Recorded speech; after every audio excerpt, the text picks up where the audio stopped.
So good morning, good afternoon, good evening, whatever time of the day you are watching our podcast or our interview. You're very, very welcome.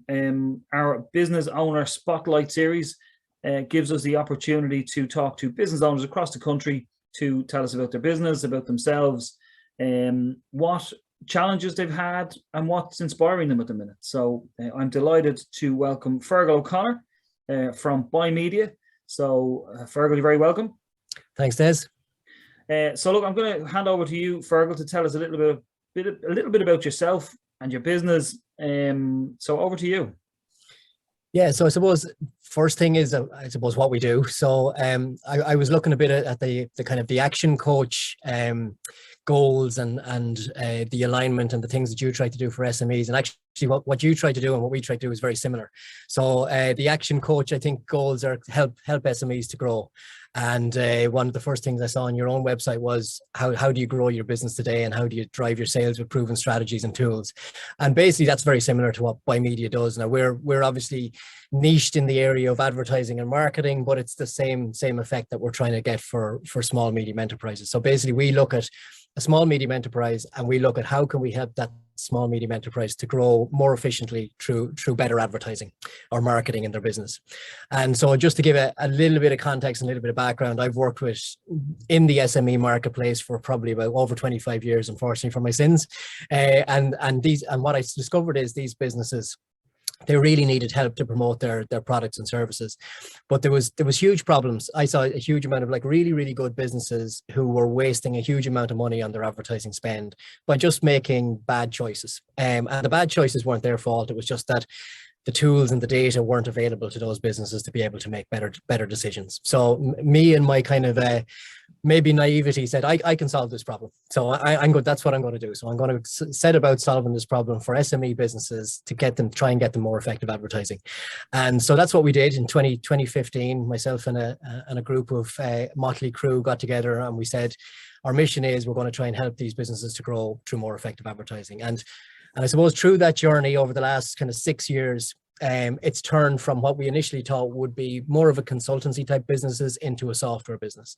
And so we built out a software platform. We're an Enterprise Ireland high potential startup business.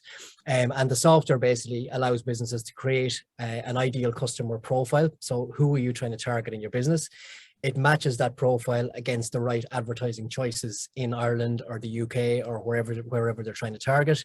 The difficulty for a small medium enterprise is if you're looking at even in the Irish context, there's 750 different media titles or options that a business could place their advertising in today, and to make the right decisions about where should I place that is really, really tricky.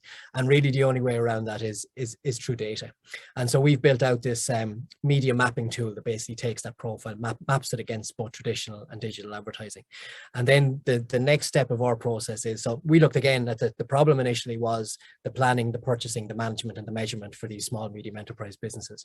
And so the planning bit we think we've solved with this planning tool. The purchasing piece was then we had to build a marketplace basically.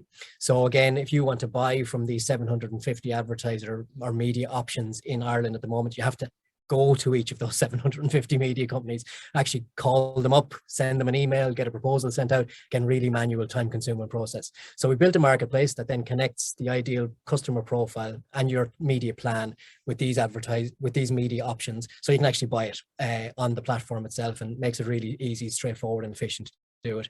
And then the final piece is the learning piece. So how do you learn then from what campaigns have worked and what haven't worked? So again, we ingest the business KPIs into our software. We match it against the campaigns that the media company, or sorry, this SME is running, and we can then use artificial intelligence, machine learning to report on those campaigns and find out which campaigns have had the most effect on the business KPIs and which campaigns haven't had such a good effect. So our system is constantly learning from the SME's KPIs and understanding where they should be placing their advertising budget, and thus reducing the waste that we saw that a lot of these businesses were doing in the first place. So that's kind of the journey and what we do. Very good. So it's a very leveraged approach to making sure you get your media. It's nearly like a one-stop shop. Instead of making many calls, people can come to you and get access to multiple strategies within there. Yeah, and it's about linking it up as well, Des. So you can do maybe bits and pieces of it with different kind of maybe consultants, or you could get someone to kind of do a media plan for you. You could then go get a media buyer to do that for you. But the key for us is to link all these things together so that the business is building up the intelligence within the business itself. So rather than having these kind of silos of, okay, my media planning team over here have all this information about planning, my buying team know all this stuff about buying, and usually these are external consultants as well, so they're not in the business. And we've said, okay, let's bring this inside the business. So it's almost like building up a piece of business muscle, that you have this intelligence around your advertising. So when you go to then make the decision next year, well, what should we do? It's not, well, we just do the same again as we did last year, will we? That's generally the kind of approach. It's more about, well, let's have a look at the data and let's see what actually gave us the best return on investment. What drove most revenue into the business? What was the best of getting us, like, whether it's retail sales or online sales. So you can really dig into the data and make more data-driven decisions around your advertising. Yeah, and I think that's often the biggest challenge, is that businesses don't do this review at the end. So they run it and then they either say it works or it doesn't work, without going in and really getting it. The devil is in the detail, as they say. Absolutely, 100%. And it's creating, I suppose, like no more than probably yourselves, it's creating that feedback loop into the business and having that learning constantly turned on within the business. As you say, it's not about you run a campaign, or you take on a project within the business, and then at the end of the project it's like, oh yeah, well, that was good, but like, what have we learned? And how do we continuously learn in the business about those things? That's hugely important and hugely part of our process that we try to bring to these SME businesses. So tell me, how many of you in the team? Yeah, so we've grown hugely over the last few years. We started off with, there was only 3 of us, and so over the last couple of years we're up to about 15 now. And that's across, so we've, again, the team is split into, say, media planning, it's split into sales and marketing, it's split into technology, split into finance and accounting. So we've built up all aspects of the team. Again, yourself, when you're starting a small business, it's the 3 people doing everything. And thankfully now we have experts and we've expertise in each of the areas. And I suppose the key for us as well was bringing the technology in-house for us. So we have a team of developers now that are based in Ireland, that are actually doing all the developing in between our Galway and our Dublin office. So to have the guys in the business that are actually listening to the customers' feedback on what they need the software and the product to do better has been a real game changer for us in terms of getting the right features that the customer needs. Okay, super. So tell me, obviously COVID, we're not out of it yet, and there's still quite a lot of it around, unfortunately. How did your business change? What did you have to adapt to during COVID? Yeah, the big thing for us is we would have been very much face-to-face business meetings. So, a lot of our clients would be enterprise kind of level clients as well as the SMEs, where you would have to go out and you'd have to do the initial discovery meeting. Then you'd have to go back and do the proposal. You'd go back and present the proposal in the office of the business in front of in the boardroom. You then have to probably go back and do a few more meetings in the boardroom with all the team that are physically in the office. Yeah. And all that completely changed overnight. And it was actually, for us, it was a really, really good thing, because it allowed us and the team. So we were all remote ourselves. So there's some of our team are based in Galway, some are based in Dublin. We've got a guy in Madrid. We've got people in the Midlands. We've got a person in the UK. So the team was remote anyway. So we were kind of bought into the whole Zoom and the Meet and the Teams part of meeting internally anyway.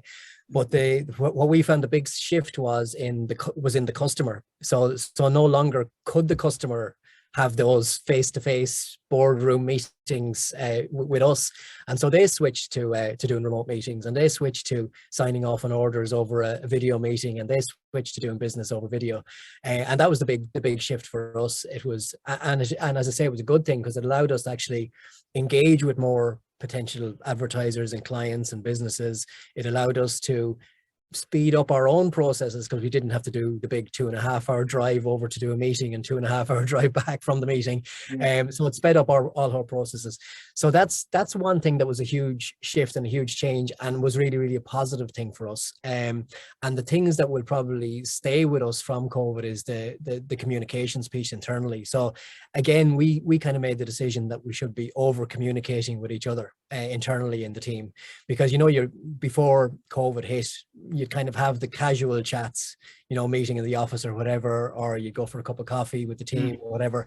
And those things stopped happening. And so we kind of said, okay, we need to enforce almost these meetings with each other and force each other to talk to each other, even though we might not necessarily need to. And those things have stuck, and those things are definitely going to stay with us. I think the communication internally has improved definitely as well over COVID. So they will things that will definitely stay with us. So the hybrid and remote working, the video meetings and remote onboarding for us, again, would be a huge thing from a software perspective that we will definitely keep. Very good. So tell me, what's most inspiring you about the industry at the minute? There's a few things. There's our industry is really interesting because it's kind of a mix of, you have very kind of traditional media companies, and you've also got very innovative media companies. So you've got some of our, on the media side of our business, you'd have businesses who are like still very kind of traditional, would take orders and written books and all that sort of stuff.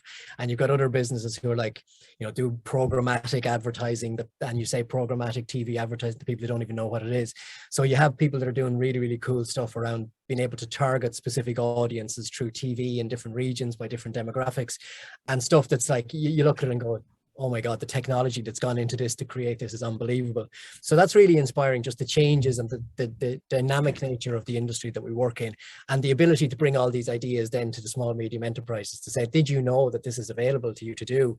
And to see them kind of their jaws drop and go, oh my God, I never realized we could do that.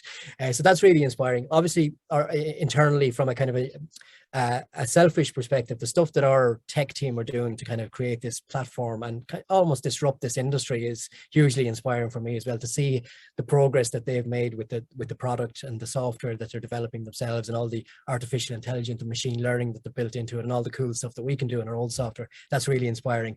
But one thing that we're doing that I think is going to be I know is going to be hugely inspirational for me is we're working on a project at the moment called Advertise for Good.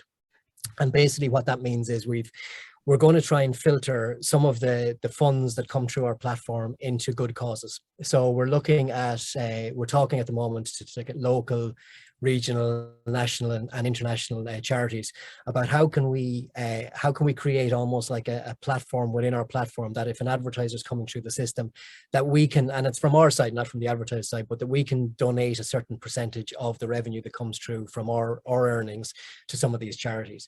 And when you talk to some, and you listen to these projects and you listen to these things that these charities and these organizations are doing, and in the most harrowing of circumstances and conditions that they're doing it in, and that's just really inspirational for me. So I'm really looking forward to when we can have a real impact on some of these charities and organizations when we divert some of this revenue towards them, and looking forward to kind of the projects and stuff that come out of that. So that's what's really exciting me, those kind of three things at the moment. And it's great to be able to look at that and to be able to give back. I think that abundant mindset is really, really important. So, absolutely. So what advice would you give if you met your 18-year-old self now walking down the street there in Galway? What advice would you be giving them right now? Well, I don't know if I'd give myself any advice. I'm a big believer in, all the stuff you do, whether it's mistakes or things you've done wrong, all builds towards like what you are today. So like, you could, and it's that butterfly effect of, if I said something to myself when I was 18 and I changed the way I was going to do something, where would I end up? So you kind of, I would be very wary of saying anything to my younger self. But from a business perspective, there's definitely like a load of learnings that I've taken, and things that I probably could have fast tracked, and mistakes that I made that, again, maybe they've helped me, but you might say I could have avoided. So things like, I would have been involved in a couple of businesses early on in my career after I left college, that we started up again with a couple of mates, and you were trying to do everything yourself, and you didn't try to build up a team of people, and you were kind of, you're young, and you're kind of, you think I can take on the world here, and you kind of realize after a few years of doing that, you can't really take on the world by yourself, and you need a team of people around you to help you to do that. And that's one of the things I learned when we set up the business 6 years ago. After all my experience of working in other businesses, I realized one of the first things that I need to do is I need to build a team of good people around us to actually help us to build this business. And so that would be one piece of advice. The other piece of advice I'd give kind of from a business perspective is try not to run out of cash. That's like, cash is king. So, yeah. So if you can keep the cash within the business, again, we probably would have been in the early days of some of the business that I ran, not keeping enough of an eye on the cash. And so, I'm very what I would call cash efficient now in our business. We just make sure that we have a good surplus of cash in the business. And the other thing that I suppose I learned again from a business perspective is to put the customer at the center of everything. You know, if you can keep your customer happy, and you can keep you know, over deliver on everything that you promise to your customers, you're going to have a successful business and hopefully a successful life. So that's the final thing. Keep the customer at the center and keep the customer number one. Great stuff. And just last thing then, is there any offers in particular you would like to give to, I suppose, our Action Coach community or people who follow us within our community? Yeah, definitely. So just as a bit of context before I tell you that, so the software that we have is completely free of charge to use. So basically all the planning tools, all that kind of the purchasing platform, the execution and management piece of the campaigns, all of that is completely free. So any business can come on and just log in and start to use and get the benefits of even the intelligence if they don't go to purchase anyway. The bit that obviously they have to pay for as part of the process is they have to pay for the advertising. So when they go to buy the advertising, whether it be with Google or RTE or a local radio station or whatever, they have to pay for the advertising. But what we have is we've done a deal with some of our media providers to give a 20% discount off advertising for a month. So if they come onto our platform over the month of August, sign up. We've got a special Action Coach page set up. So it's BuyMediaHQ.com/Action Coach. And if they go onto that page, they can just sign up and they'll get access then to a 20% discount off all their advertising for the following month. Great stuff. That's a super offer, I have to say. I'm looking forward to trying the system myself. I haven't tried it, but really looking forward to getting in. I've got plenty of clients who absolutely could avail of some of the services that you offer, Fergal. So really, really exciting. Fergal, thanks a million. I'd love to talk to you longer, obviously, but we're obviously trying to keep them to a bite size, as they say. So it's been an absolute pleasure having you on our success series, and very, very best of luck in the future. Thanks a million, Des, and thanks yourself for having us on. Great stuff. Thanks a million. Talk to you soon. Mind yourself.